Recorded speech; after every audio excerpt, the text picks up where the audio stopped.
Family, MJ the Mastermind back. Listen, we're going to be talking about the high performance morning routine and why it's so important, why people always struggle with the morning routine, right? And I'm going to really break it down on a scientific level. And by the end of this video, you will know the perfect morning routine that you need to implement into your life that's just gonna lead to you becoming like the best possible version of yourself, right? So tap in, like, comment, subscribe, or don't. It's perfectly okay. Still love you, all right? Now let's jump into it, man. There's a couple of things I wanna talk about, okay? Now, let's first talk about why the morning routine matters, okay? Now, man, let's break this down. So when we wake up in the morning, your mind is coming out of delta and it's entering into theta. Okay? And these are the different brainwave states. Delta, theta, alpha, beta, right? Are the main, and gamma, right? I would say are the main ones, right? Now, the thing is, like, when we're in a delta state, we're unconscious, like we're asleep, okay? Now, when we're in a theta state, this is where our conscious mind's guards are lowered and we have better access to our subconscious mind, and we're in a better position to program our subconscious mind when our mind is in that theta state, right? Now, depending on, what state our mind, our brain is in, our mind is operating at a different frequency, typically, right? And in that theta state, typically between 4 and 8 hertz, the mind's is slowed down enough to the point where the conscious mind is not in analysis mode, okay? And when the conscious mind is not in analysis mode, then we can better communicate with the subconscious mind, okay? So that's important context, okay? So when we're coming out of sleep, delta, where we're completely unconscious, and when we're waking up, we're entering that theta state where we can have a direct impact on our subconscious mind, okay? So we have that foundational knowledge. Now, when we're in this theta state, because we're in a such more powerful state, we want to take advantage of that. Now, one key thing, when we're falling asleep as well, it's the same thing at nighttime. So when we're falling asleep, we're, coming out of alpha, we're going into theta, and then we're going into delta. Delta is completely sleep. So we're not here to talk about the evening routine, but we are here to talk about the morning routine. But I want you to know it's similar, and I want to use this as an example. You ever watch a scary movie before bed and then you have bad dreams, right? Because typically, you're thinking about the movie before bed when you're in a theta state, and then, you're entering into delta with those thoughts, right? And, those thoughts end up manifesting as that bad dream. Now, this is why the morning is such a key part of your day, because you have a huge subconscious impact in that first hour of your day, because your mind is in that theta state, all right? Now that we understand that, let's talk about the actual morning routine.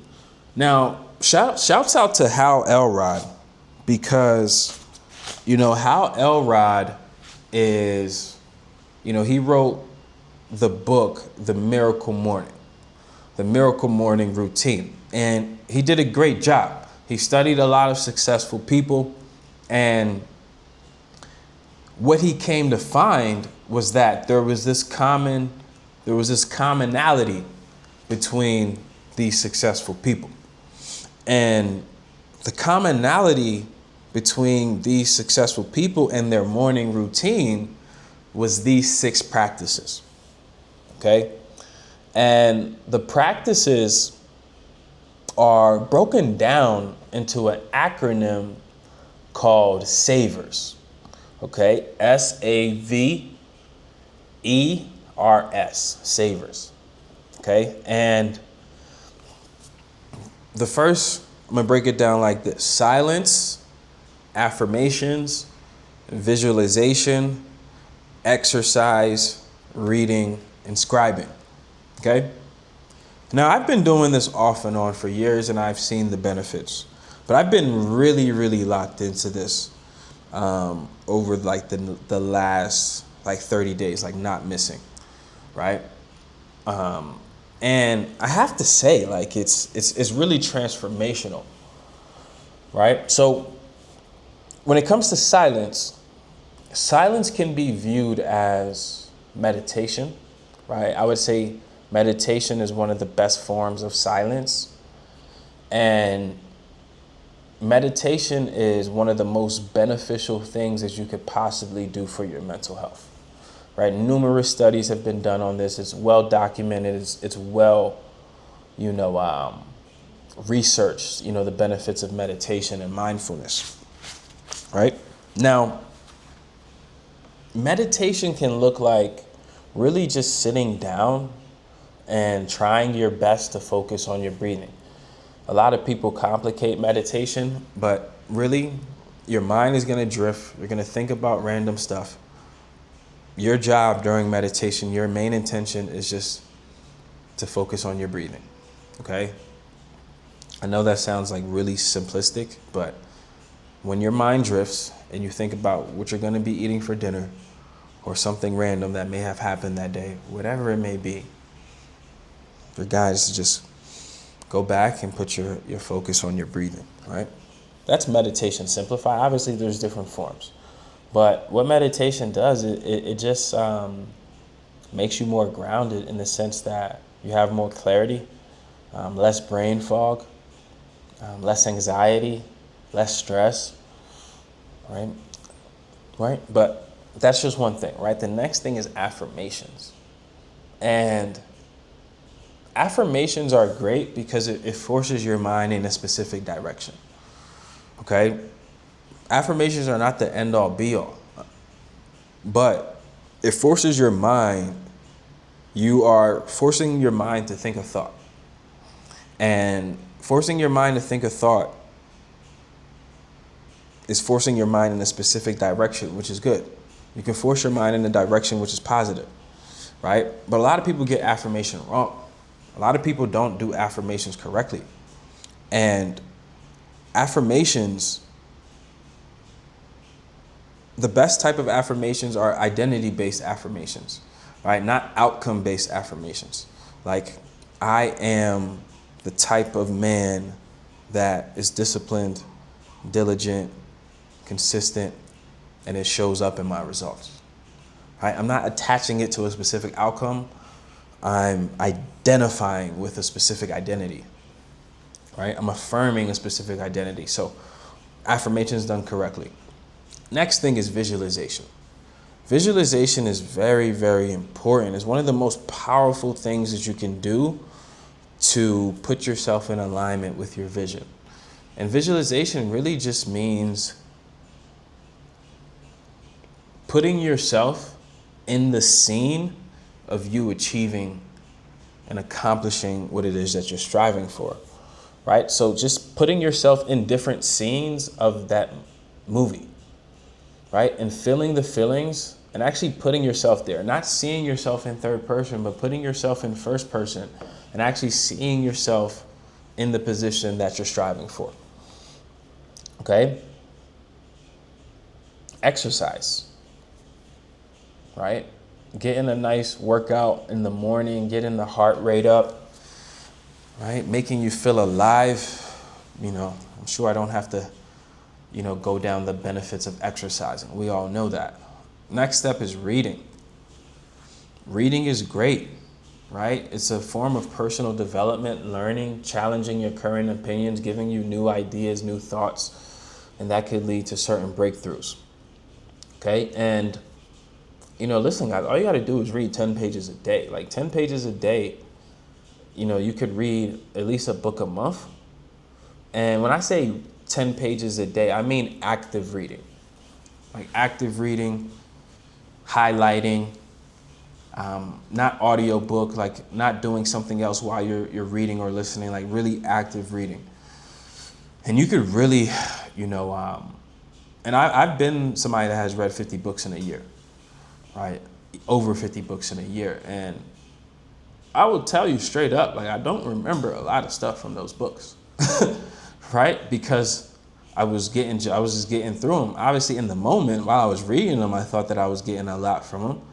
And I'm sure subconsciously they still have an impact on me. But at the same time, like actually active reading a book, it starts to have a bigger impact on you when you're actually active reading, right? And then the last one is scribing, which is AKA, for journaling. And man, transformational to say the least, because journaling is a form of therapy. Because journaling requires you to face reality. Now you can try to, run from it, but a lot of times it just forces you to face reality. It forces you to face your thoughts. It forces you to face your demons, whatever it may be.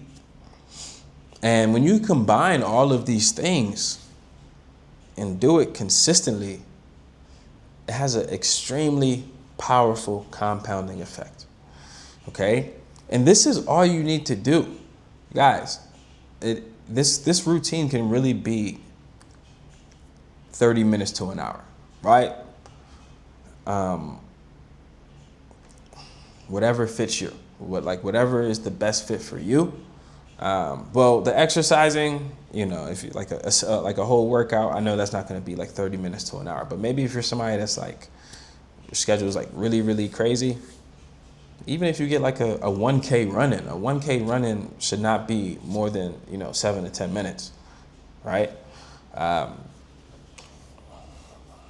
And yeah, like even if you do something as small as that, just get a light jogging in the morning. Like this could all fit into 30 minutes, right? Mine is usually, my workout alone is an hour and a half, so I want to keep that out. But like the reading, silence, affirmations, visualization, journaling, that's all done in like an hour, like 45 to an hour, right? But man, if you really combine all of this, right? If you really combine all of this, man, like I'm telling you, it has an extremely powerful impact on you. Okay, and you're gonna see it compound. Like within 30 days, you're gonna see it change. All right. But I hope this was helpful, y'all. Man, if you got value from this, let me know, man. Like the video. If you like the video, right? Comment. Let me know your thoughts. Maybe do you implement one of these things? Have you seen a positive benefit, from implementing one or a couple of these things in your life? And just drop a comment, subscribe, hit the notification bell, y'all. Peace, love, and abundance until the next one.